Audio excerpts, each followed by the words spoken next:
I think that it's too early to tell when the economy will recover. However, I think with certainty, the one thing we do know is that it will recover at some time. This too shall pass. There will be the other side of it. What that looks like and how long that takes is what everyone's trying to figure out right now. I think that the Canadian government has been trying and using all the resources and tools they have to respond to this crisis. And I think their desire to make this easy on all Canadians is admirable. I think it's a very challenging task. I do believe that some of the implementation of their programs has been challenged. And I think that that's compared to some of the other things that we are seeing globally. However, it's not from a lack of desire or trying. We are fortunate at Slate to have offices in Germany, the UK, the US, and Canada. And I would say that what we have found is that in Germany, the government reacted extremely fast by implementing a 90-day moratorium on rental payments for tenants that were impacted by COVID, and the landlords also were provided relief if that was the case for 90 days from their mortgage payments. And they put that in place before the US and or Canada put anything in place. So they've been very decisive. I would say the US has put in plans similar to what Canada has been trying to do. And the implementation of the US program has had really good success, how they put in through the CARES Act, the PPP. We've used that a lot with our tenants, and I would say the ease to access that capital has been easier than what we have seen in Canada. I also think that given that we do have, social health care and social education, that is an attractive thing for our people. It is a safety net, where in other countries there might not be that safety net that everyone is covered. That's a very attractive thing for employees and employers. So I think longer term, the systems and the programs that Canada has in place, financially and socially, is a strength, and we need to make sure that we protect those systems. But those systems will also allow Canada to recover through this crisis. And I believe Canada was a great place to invest. I believe Canada will be and is a great place to invest, and it has a lot to do with those systems.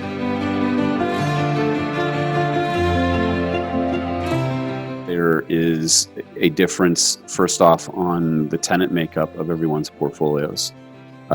Grocery as last mile logistics has always been a very defensive bet, and I think in this crisis has really highlighted how defensive it is, because it acts like last mile food logistics rather than a traditional retailer. And I think that's unique. I think seniors housing is something as a society we're going to have to look at, and how they're protected and how that works. I think multifamily is going to be looked at, and I think that goes into immigration. Immigration is such an important and valuable thing for Canada. And I think we need to ensure that there is growth in Canada, and we need to make sure that we do not, change policy that would be at a significant detriment to the growth of Canada. Speaking of immediate to long term, obviously hotels have been impacted significantly. Retail's been impacted significantly, but those are the easy ones to assess. And I think what is going to be interesting as well, what happens to the supply chain in logistics? That's not just a retail issue. I mean, that has to deal with a lot of industrial real estate. What happens to if people lost their jobs for, residential? What happens to the change of use for office space? I think those things we will need more time to assess. And in, many things like industrial and office, the lease terms make it such that you can't react and tell that impact immediately. The one great positive that will come out of this is that we're in a low interest rate environment, and owning a hard asset, if it provides cash flow, is a pretty sound investment. I think there's going to be many cyclical opportunities created from this, and I talked about asset classes, hotels, seniors. But in Canada, I think one of the risks that gets a lot of press is oil. and I understand that that is a concern, but there's a difference between the short-term trading value of oil and how much we actually still consume of the product. And I think that the government is come into the Canadian oil and gas business with specific support this time that they haven't done before. And also maybe this creates a little bit of impetus or an opportunity to build some pipelines and to be more self-sufficient in oil. And we should also look at other sectors that we should be more self-sufficient in addition to oil in some, medical equipment or mass or, you name it. I think that we should take this time as Canadians to look at how fortunate we are and become more self-sufficient. I've always been a person that has believed that cap rates have been overutilized. And I think right now cap rates are not worthless, but pretty much worthless, because cap rate is a yield effectively on an income stream. And right now, I think we lack the clarity on how much income we're getting and the quality of the income we're getting. I think the biggest challenge or the biggest concern that we had, and we want to make sure we're on the concern, were our people, the people at Slate, and making sure that they're all safe, making sure that they're comfortable, and making sure that they knew that we could still work and everything was going to be okay. I mean, that's the first and foremost thing is our people. And then, our investors and lenders, that is real estate's a capital intensive business, and you need the capital to grow and preserve what you have.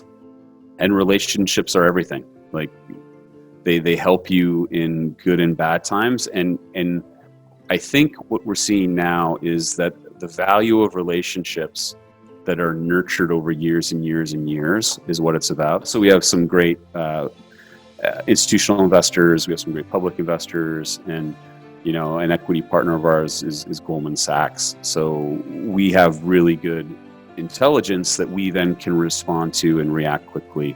That's helpful.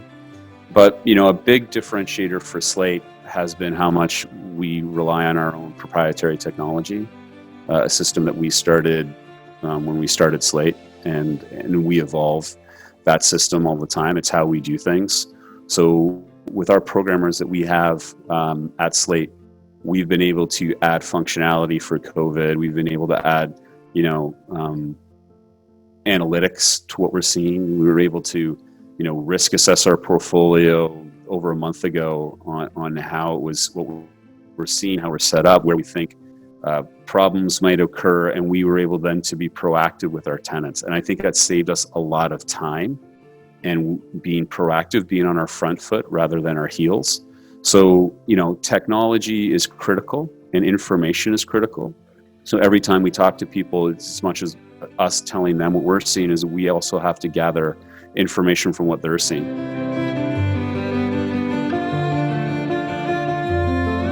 What you find in times of crisis is it becomes a liquidity game and a duration game.